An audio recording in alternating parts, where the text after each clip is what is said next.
झाडून झुडून काढाय वाटतंय पुरीनं कसं काढाय काय माहिती. हे इथं केर ठुलाय हा बाई इथं केर ठुलाय काय झाडीची काय नाही हा.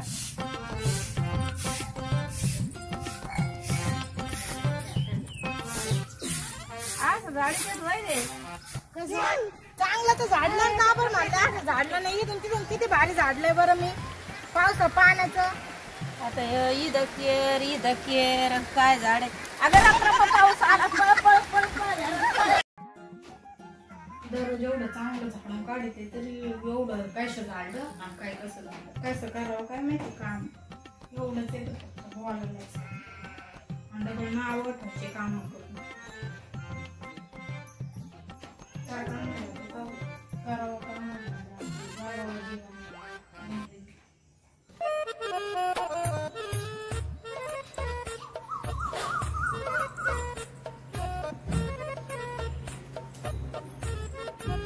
बडबड करून राहिली काय नावानी कुठं बडबड केली मी तुम्हाला मी नाही केली कोणाला बडबड बिडबड उलट मी म्हणले पाऊस आलाय चला घरात आणि झाडायचं बंद करून टाकायला लावलंय ते तरी म्हणते मी बडबड चालली कुरकुर व्हाय नावानं.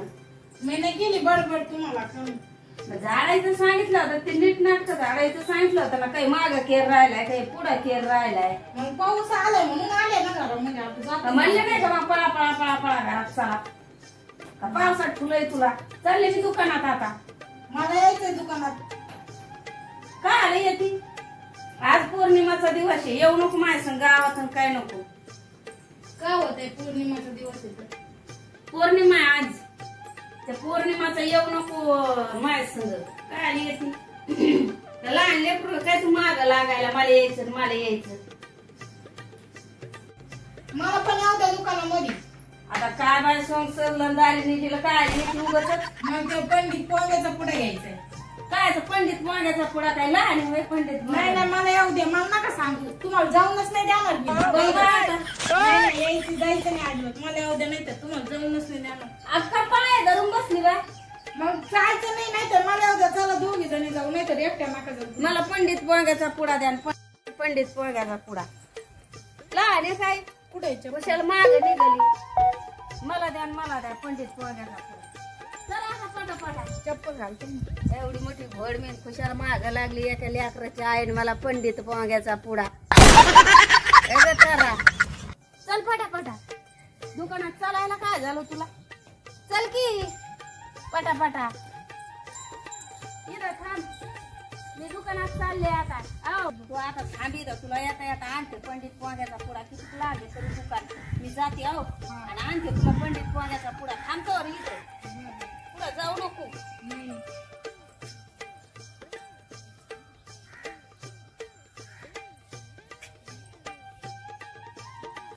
काय कशाची लिंब काय ना किती भारी येतं भाजी संग खायला काम येते म्हणून जाते आता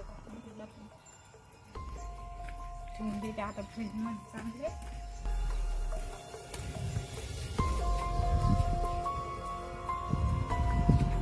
भाजी येतं पिवळे धमक येतं भाजी संग लोणचं बिनचं नाही तर करायला काहीतरी काम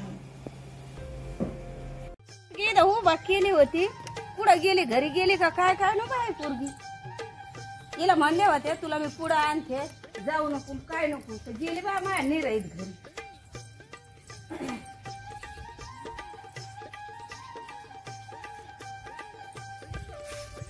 घरी आली वय घरी आली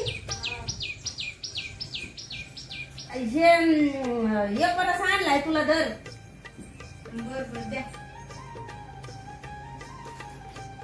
आणि दूध आहे का त्या याच्यात हा आहे त्याच्यामध्येच. अगो bye bye bye bye bye bye bye आणि हे एवढे लिंब कुठून आणले ग हे ते तिथं पडले होते मग मी म्हणले भाजी त्याच्या संग खायला चांगलं. अग ही मिरची आणि हे जे लिंब 7-8 कुठून आणलेस तू तिथं पडले होते तुम्ही मला थांबवलं ना तर दुकानात जाताना तिथून घेऊन आले मी.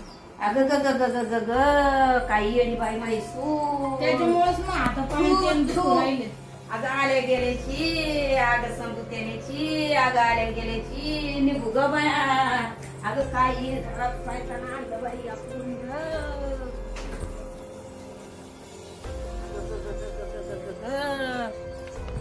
अगं बाबा आता लयच अवघड होईना आता या पुढला.